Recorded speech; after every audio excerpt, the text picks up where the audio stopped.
Crackdown on crime with KIMA News. This is KIMA. Now Yakima's most experienced news team. TJ Close, Heidi O'Malley, and no wait weather from Stu Seibel. This is KIMA's News Beat at 6. Good evening. Bail is set at $25,000 for a Yakima woman accused of stabbing her husband to death Friday night. 32-year-old Luann Bowen made a preliminary court appearance this morning, and as Newsbeat's Mike Malman reports, the couple had a history of domestic problems. Friday night, Luann Bowen flagged down a sheriff's deputy on B Street to report her husband was injured. When authorities got to the couple's 6th Street apartment, they found 37-year-old Jim Bowen bleeding from a stab wound to the neck. He died a short time later. A knife was recovered near the spot where Mrs. Bowen made initial contact with authorities. It wasn't the first time Luann Bowen had contacted police. The couple appears to have a history of domestic problems. Just a preliminary check of our record shows that there has been some domestic problems between these two before. I don't know the extent of anything other than argument and possible misdemeanor assaults. There was no felony type situations. In November, Luann Bowen went to court to get a domestic violence protection order against her husband, who she says had threatened to kill her. In a signed statement, she said, quote, "I am afraid for my life, as he has threatened me that if I should leave, he would find me and beat me and kill me." Mrs. Bowen invoked her right to an attorney Friday night. She said very little to authorities, and it is unclear if there is any allegation of abuse before the killing. She complained of no injuries at that time, and she didn't have any visible injuries. Charges have not been filed against Bowen. She is scheduled to be arraigned Wednesday. In Yakima, Mike Malman reporting for Newsbeat. Meanwhile, the victim of a Wapato homicide died of massive internal injuries inflicted by a blunt object. But a coroner's report released today says it's too early to tell if 38-year-old Agnes Lara had been raped. Lara was found badly beaten 3:30 Friday morning in the Apis Gowdy housing complex. She died later at a Yakima hospital. Authorities say it appears Lara had been raped, but the coroner's office says they will need results from toxicology tests before they can tell if she was actually sexually assaulted. The FBI reports no arrests have been made, but they are actively investigating the case. They would not release suspect information. Yakima County may have to raise landfill rates next year to cover the cost of cleaning up pesticide contamination at the Terrace Heights landfill. Public Works Director Dan Hesse says reserve funds are now being used to cover the cost, which may reach $300,000. The hazardous material is being placed in containers for shipment to an incineration plant in Utah. I believe that we've recovered about 95 cubic yards of kyanite contaminated soil east of the landfill in Terrace Heights. We believe this is about halfway through the quantity that exists out there, and that we'll have another couple weeks of removal of material before we're through. We are funding this out of a reserve account in the Solid Waste Division at this time, but we're essentially borrowing the money, and we will have to replace it. It will be a factor in the next rate increase, probably for 1995. Hesse says rates may have to be raised 7 to 10% next year to cover those cleanup costs. The first shipment of hazardous material from the landfill is scheduled for tomorrow. An indoor air quality study is being requested for Yakima Fire Station Number 1. Fire dispatchers and 911 operators are located in the basement of the building, and employees there have reported headaches, sore throats, and general malaise. Deputy Chief Gene Martin says the study will focus on the building's ventilation system. The Viricon company will come in and monitor the air with special monitors. They'll look at the heating system and cooling systems and the ductwork to make sure that we don't have bacterias or that type of thing in it.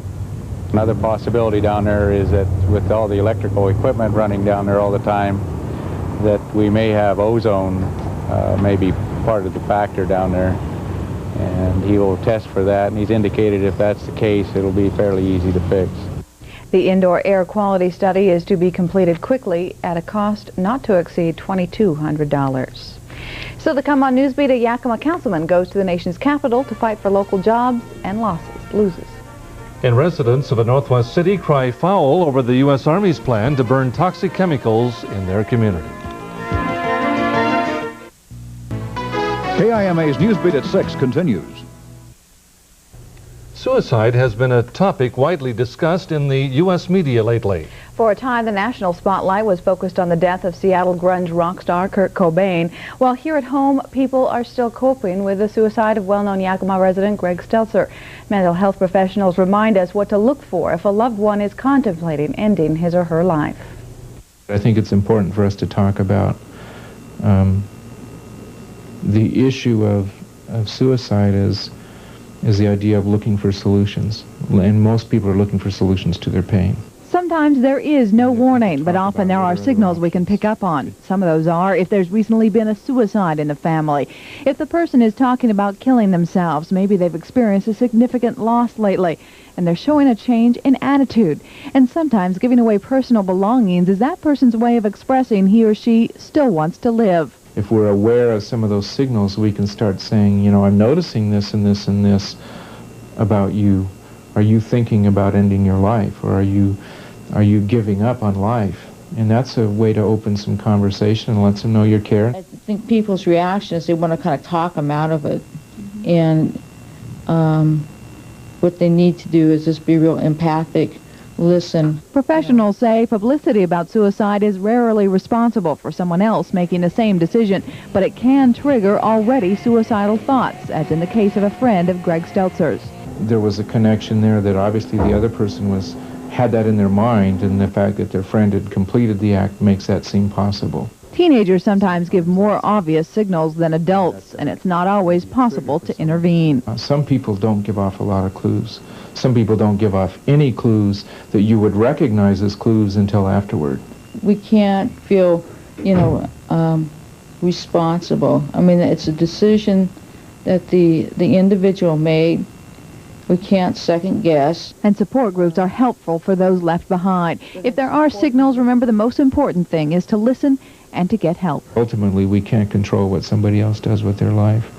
But again, we need to remind ourselves in terms of dealing with people in the future, most people, if they're giving off signals, they're giving off signals because that's the part of them that wants to live.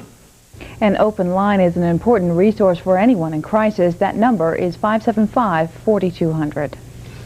Well, instead of being held in detention, some Yakima juvenile offenders may soon be wearing electronic anklets, which would allow them to move around more freely. The anklets are part of a youth crime prevention effort. The program, called Project Opportunity, hopes to use the anklets as tracking devices. Juvenile offenders would wear the anklets 24 hours and would have to remain near a phone at home or school. If accepted, the anklet program would save Yakima County needed dollars. Right now, it costs $50 to $60 a day to keep a juvenile offender in detention. The anklet system would cost $30 less.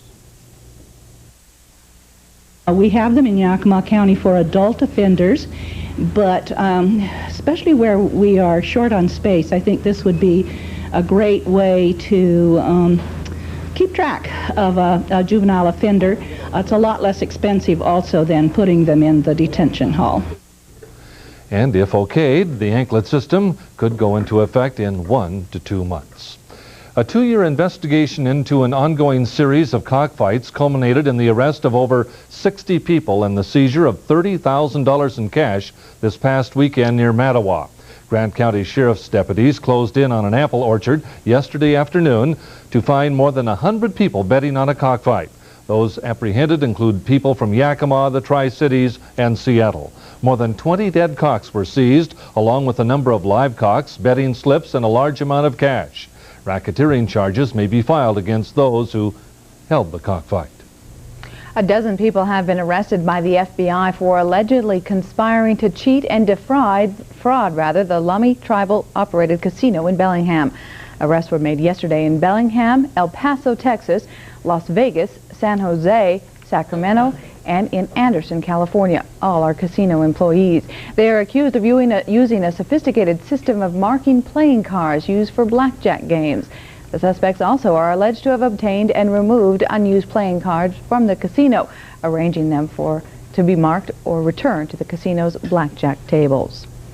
Yakima City Councilman Ling Buchanan says the Federal Aviation Administration is standing firm when it comes to radar for the Yakima Airport. Buchanan has just returned from Washington, D.C., where he met with federal officials and members of Washington State's congressional delegation. Buchanan is fighting government efforts to monitor Yakima radar from Pasco. Buchanan says it will be much more expensive than doing the job from the Yakima control tower. One of their papers says that the fact that we have less traffic right now means that we will be downgraded. Another one says when they pull the people out of the tower will be downgraded.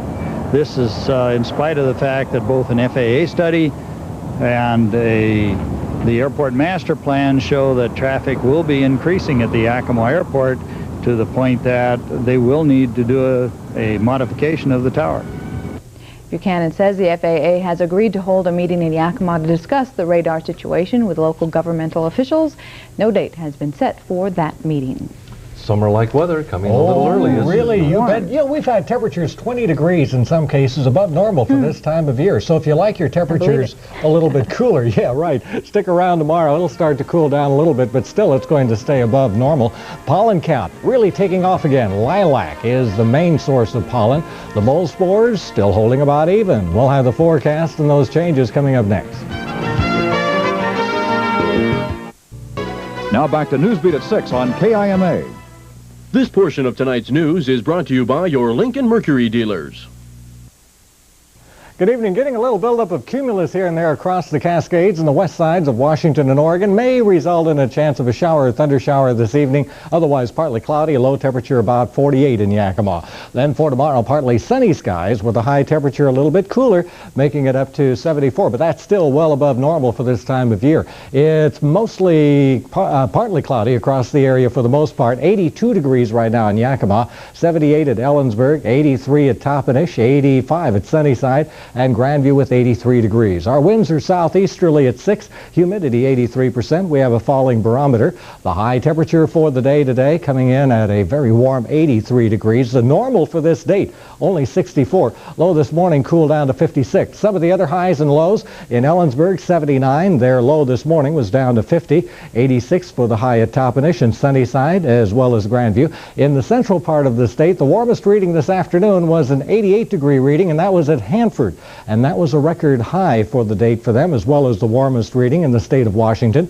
84 in the Tri-Cities, 86 degrees over at the Dalles, and some cloudiness beginning to build in from a southwesterly flow that's developing across the Pacific Northwest. A little bit of shower activity and isolated thunder shower activity around northwestern Oregon, southwestern Washington. Most of that activity is moving to the northeast, according to radar. 71 for the high at Seattle today, showers around there. 75 at Portland, 75 degrees at Spokane, and even warm up in the Cascades. Up at Stampede Pass, the high was 65 this afternoon. High pressure over the west was responsible for giving us that very warm southerly airflow, but now that high is drifting on to the east. That's allowing this low pressure system off Vancouver Island to circulate a rather weak front across the area. That'll be setting in motion more of a southwesterly flow of air across the area. It'll mean a return to temperatures that'll be a little bit cooler, but still, they're going to be a little bit above normal for this time of year. The forecast is next. Tonight, around a 30% chance of an evening shower or thunder shower, otherwise partly cloudy and a low of 48. Tomorrow all day, it's going to be partly sunny at 8:53 degrees. At noon, warming up to a reading of 64, and the high temperature tomorrow should be near 74. Then tomorrow night, it'll be partly cloudy with a low of 45. The rest of the week, a little bit unsettled. May see a chance for an April shower toward the weekend. Wednesday and Thursday, partly cloudy. Friday and Saturday, we'll see a chance of showers. Highs will be in the 70s. That's still going to be above normal. Okay, nice and warm. Taking a look at news from around the Northwest tonight, a 23-year-old Oregon man who knowingly spread the AIDS virus has been sentenced to 69 years in prison. Timothy Hinkhouse exposed 3 sex partners as well as a child he was convicted of molesting to HIV. A court decision favoring the timber industry will be appealed by the Clinton administration. The government will ask a higher court to overturn the ruling, which held that the destruction of a species habitat is not one of the activities prohibited by the Endangered Species Act. One of the biggest stockpiles of chemical weapons in the country is slated to be destroyed by fire. But although the U.S. Army has approved the plan, they're still finding a lot of opposition from the citizens around the depot in Umatilla, Oregon. Katie Eldridge reports. Now it's a horrifying situation that we have to try to deal with, and we have to deal with it responsibly. 12% of the nation's chemical munitions are stored in cement igloos at the Umatilla Army Depot. Under a worldwide treaty, the weapons must be destroyed by the year 2004. The Army wants to meet that deadline by using an incinerator. Karen Jones is with the Chemical Weapons Working Group. She says there is no way to know the possible health risks of incineration. Many of the effluents coming out of the stacks have never been identified. We're estimating that only approximately 10% have been identified. Of the ones that have been identified, we know that dioxins and furans will be coming out of the stack.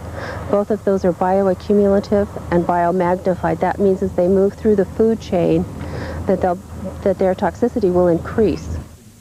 But the U.S. Army is recommending the method as safe and environmentally sound. We're definitely going to put the carbon filter system, which is going to make a safe system even safer. The incineration project will cost $900 million. The Army already has incinerators operating at other chemical weapon sites, one of which had a live agent release last month. The incinerator at JCADS has certainly proven to be unreliable and unsafe. As recently as March 1994, they had a release of GB that was 18 times over the permit limit. The release that you are referring to would never have happened here in the United States. The mechanics of the incinerator were changed, and the addition of carbon filters would preclude any release such as this in the United States. Local residents will have 60 days to comment on the incineration plan. Then it will be up to Congress to decide how these will be destroyed. I'm Katie Eldridge reporting for Newsbeat. The Yakima Indian Nation will be using an unconventional fish rearing pond this year, a nuclear reactor water basin. The Yakimas are starting to install 14 net pens this week that will hold 500,000 Chinook fingerlings. The fish are scheduled to be put in the 6 million gallon basin in early May and will be released into the Columbia River in June. Still to come on Newsbeat. Everybody knows homework can be tough to get around to, but we'll take you to a university classroom where homework is really a bear.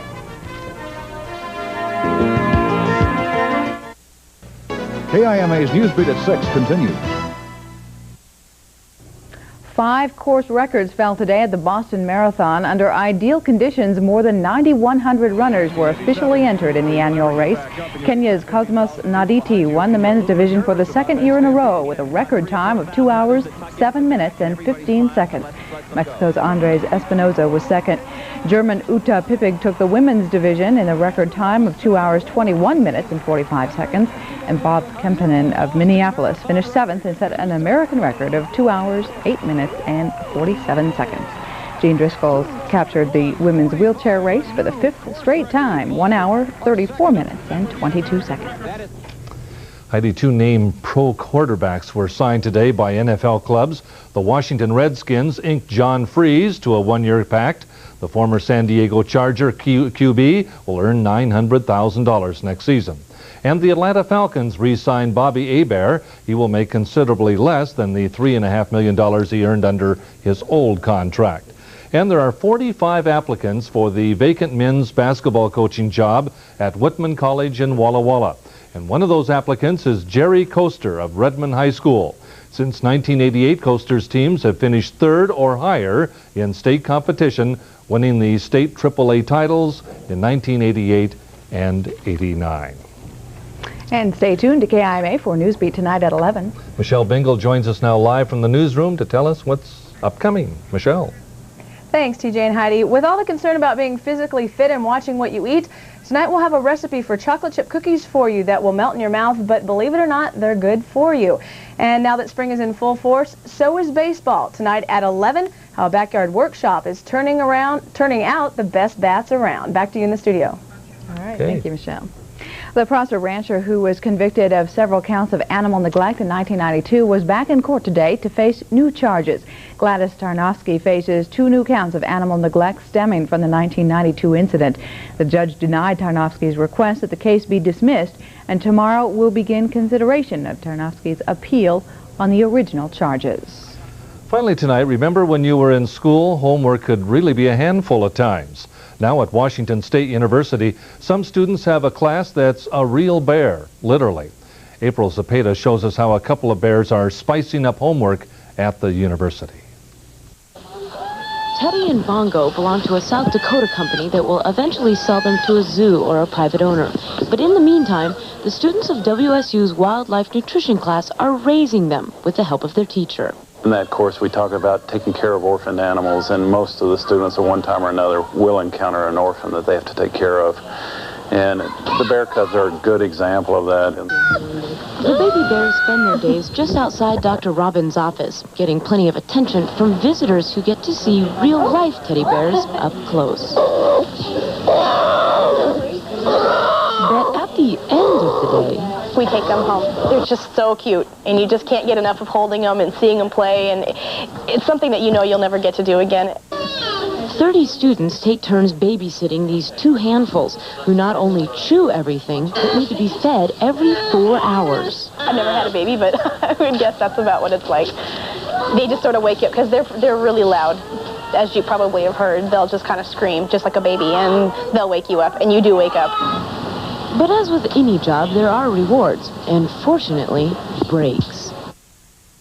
Boy, they must be a handful. Classroom curriculum has changed since I was in school, has It's a lot easier to give my son a bottle than give those cubs, I would sure. imagine so. That's it for us tonight. Have a good evening. Good night.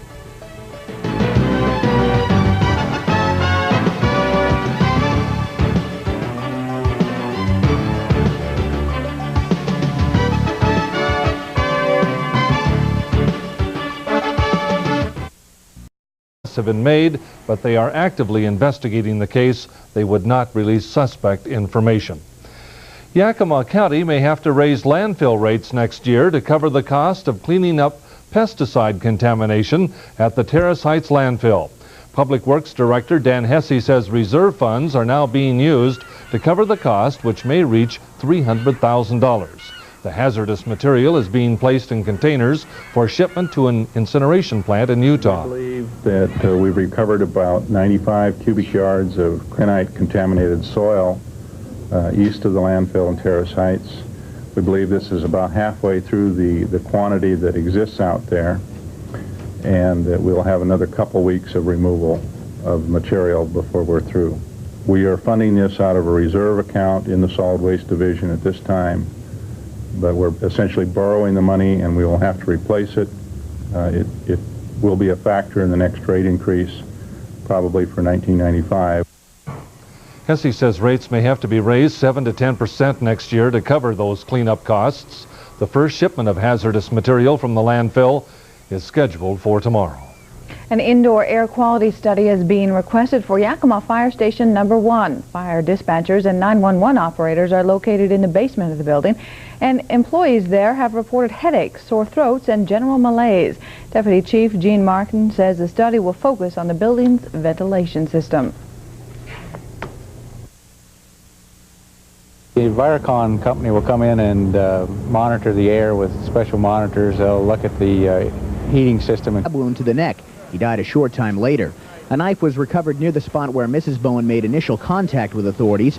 It wasn't the first time Luan Bowen had contacted police. The couple appears to have a history of domestic problems. Just a preliminary check of our record shows that there has been some domestic problems between these two before. I don't know the extent of anything other than argument and possible misdemeanor assaults. There was no felony type situations. In November, Luan Bowen went to court to get a domestic violence protection order against her husband, who she says had threatened to kill her. In a signed statement, she said, quote, "I am afraid for my life, as he has threatened me that if I should leave, he would find me and beat me and kill me." Mrs. Bowen invoked her right to an attorney Friday night. She said very little to authorities, and it is unclear if there is any allegation of abuse before the killing. She complained of no injuries at that time, and she didn't have any visible injuries. Charges have not been filed against Bowen. She is scheduled to be arraigned Wednesday. In Yakima, Mike Malman reporting for Newsbeat. Meanwhile, the victim of a Wapato homicide died of massive internal injuries inflicted by a blunt object. But a coroner's report released today says it's too early to tell if 38-year-old Agnes Lara had been raped. Lara was found badly beaten 3:30 Friday morning in the Apis Gowdy housing complex. She died later at a Yakima hospital. Authorities say it appears Lara had been raped, but the coroner's office says they will need results from toxicology tests before they can tell if she was actually sexually assaulted. The FBI reports no arrest. Crackdown on crime with KIMA News. This is KIMA. Now Yakima's most experienced news team, TJ Close, Heidi O'Malley, and no wait weather from Stu Seibel. This is KIMA's News Beat at 6. Good evening. Bail is set at $25,000 for a Yakima woman accused of stabbing her husband to death Friday night. 32-year-old Luann Bowen made a preliminary court appearance this morning, and as Newsbeat's Mike Malman reports, the couple had a history of domestic problems. Friday night, Luann Bowen flagged down a sheriff's deputy on B Street to report her husband was injured. When authorities got to the couple's 6th Street apartment, they found 37-year-old Jim Bowen bleeding from a stab.